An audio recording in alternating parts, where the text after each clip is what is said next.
Now, Press TV's correspondent in Myanmar's Rakhine state says government-backed Buddhists keep burning Muslim villages and destroying their mosques. Following government-backed Buddhist attacks, only 6,000 out of 70,000 Muslims still remain in the city of Sitwe. To get the latest developments now on the ground there, we're joined by our correspondent David Matthews on the line from Rakhine State in Myanmar. David, thanks for being with us. First of all, tell us what you've been seeing there where you are. Of course, the reports that we're getting about villages being burnt down, mosques being burnt down, are exclusively what you've been telling us from what you've been seeing on the ground. So do tell us the details. Well, first of all, let me tell you about these camps. I went to a Rohingya camp this morning where about 20,000 people 20,000 Rohingyas. Now, there is enough food in this camp, enough food to survive, but they're very low on medical supplies.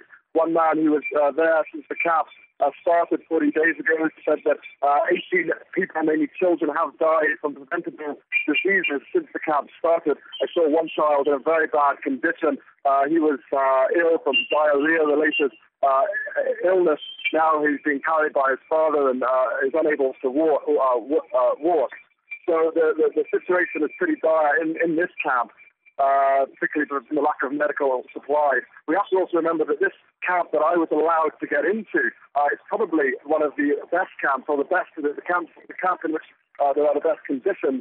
The Turkish ambassador was allowed in yesterday, and there was also the Vice President of Indonesia and some UN organizations allowed in today. So the military is very tightly controlling what they and we are allowed to see. People inside this camp told me that in the other camps, in which there are many, tens of thousands, of course, Muslims have been displaced. In these other camps, the conditions are far, far worse. In regards to the violence, you were talking about the violence inside this camp. It's interesting here.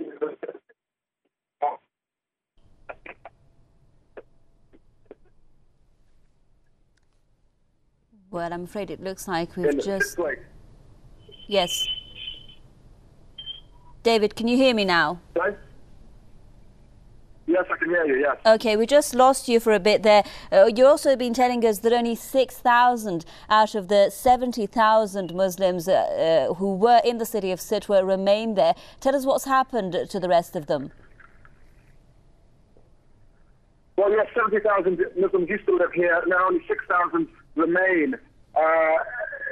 The Rohingyas tell me in no uncertain terms that this is ethnic cleansing. I've seen the villages that have been burnt myself. They've been completely razed to the ground. We're talking square kilometre of villages, a number of spaces of land, a square kilometre big, which have been completely destroyed, burned down by the military, by the government. The Rohingyas tell me that the Rakhine people, as well as the police, together came in to burn their villages. All right, looks like we just lost our connection there with our correspondent joining us from Rakhine State in Myanmar, David Matthews. We'll try to bring him back, though, just as soon as we can for more news. Again, I'll just like to remind our viewers that the latest reports exclusively reported from our correspondent there on the ground, telling us that entire villages, mosques have been burnt down. And again, 6,000 out of the 70,000 Muslims in the state of Sitwe remaining there because of the attacks by the Buddhist majority extremists we're hearing and security forces in Myanmar. Of course, we'll give you more news on the situation.